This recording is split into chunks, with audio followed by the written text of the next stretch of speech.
कुछ दिनों पहले चकई बस्ती में मोहम्मद इस्माइल नामी एक शख्स का, एक नौजवान की हत्या हुई।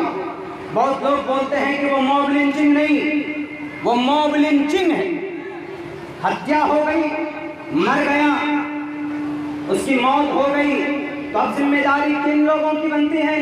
प्रशासन के लोगों की जिम्मेदारी बनती है कि उनके लिए इंसाफ उनको दिया जाए। उनके पीड़ित परिवार को 3-4 बच्चे हैं, 2 बीवियां हैं उसकी, एक ज़ईफ बूढ़ा बाप है, उसके घर पे टीन नहीं है। देखकर हम आए, टीन नहीं। बास लोग गए हैं वहां पर, देख कर के आए, टीन उसके घर पर नहीं। अकेला कमाने वाला था, आपसी रंजिश की वजह से उसकी मौत हो गई।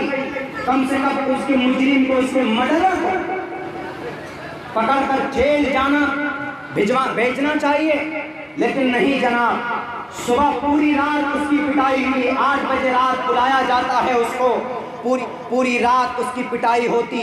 उसके प्राइवेट पार्ट में, पर्सनल जगह पर सरिया गरम करके दागा गया, उसका भोज काटा गया, ये नसें काटी गई है। ये मॉब लिंचिंग नहीं तो क्या है? मैं पूछना चाहता हूँ अररिया के एसपी साहब से, मैं पूछना चाहता हूँ जो बिहार के सचिव साहब से, आखिर आपको किस ताकत ने रोका था मोहम्मद इस्माइल के केस को फाइल करने के लिए? उसकी मौत होती है, उसके मुजरिमीन अभी तक पकड़े नहीं गए हैं। जब लाश लेकर पोस्टमार्टम होकर पहुंचता है असर के वक्त वहां पर जो कि थाने में, तो उसका केस फाइल नहीं होता। हम अपने स्कूल में थे, करीब 1 किलो या पौन किलो, ½ किलोमीटर की दूरी पर हमारा स्कूल। हम अपने स्कूल में थे, हमको खबर मिली कि ऐसा ऐसा हुआ, उसको मारा गया, उसका केस FIR, उसका केस फाइल नहीं हो रहा। हम पहुंचे वहां पे, पहुंचने के बाद देखा कि लोग हैं वहां और उसकी लाश एम्बुलेंस में रखी हुई। हमने कहा कि जनाब इसका केस क्यों नहीं फाइल कर रहे हैं आप वहां के SHO साहब से, बड़ा बाबू साहब से? मास्क लगाए हुए लोगों को करें सोशल डिस्टेंसिंग कीजिए। सोशल डिस्टेंसिंग करके आप कोरोना से बचाना चाहते हो, और मॉब लिंचिंग करके एक तरफ तुम मार कर और तुम्हारे थाने के सामने में लाश पड़ी हुई होती है, तो उसकी तुमको जर्रा बराबर चिंता नहीं। हमने कहा कि इसका मर्डर हुआ, आपने अभी तक केस क्यों नहीं रजिस्टर किया? बोला मौलाना वो प्रोसेस जारी है, वो कल तक हो जाएगा। हमने कहा कल तक नहीं, आपको अभी केस फाइल करना होगा, धारा 302, 307 लगाना होगा आपको। हाथ नहीं काटा गया इसका, इसके पैर नहीं तोड़े गए, इसका मर्डर हुआ है, इसको मारा गया है पीट पीट कर, आपको अभी केस फाइल करना होगा। बोला मौलाना आप लोगों को लेकर जाइए, हम सुबह तक केस फाइल कर लेंगे। मैंने कहा मैं लेकर नहीं जाऊंगा, मैं यहीं बैठ कर रहूंगा। आपकी जिम्मेदारी है, आप मुजरिम इनको पकड़िए। अननोन मुजरिम नहीं है, बल्कि आप जानते हैं उन लोगों को, आपको लिख कर दिया गया है। बोला अच्छा मौलाना करते हैं। मेरे भाइयों, वो जो लोग थे, लाश वाले पीड़ित लोग थे, वो डर गए, सहम गए कि पुलिस वाला हमको डरा रहे, चलो। हमने कहा एक कदम आप गाड़ी लेकर नहीं बढ़ सकते, आपके बच्चे के साथ नाइंसाफी हुई, कल हमारे साथ हो सकता है।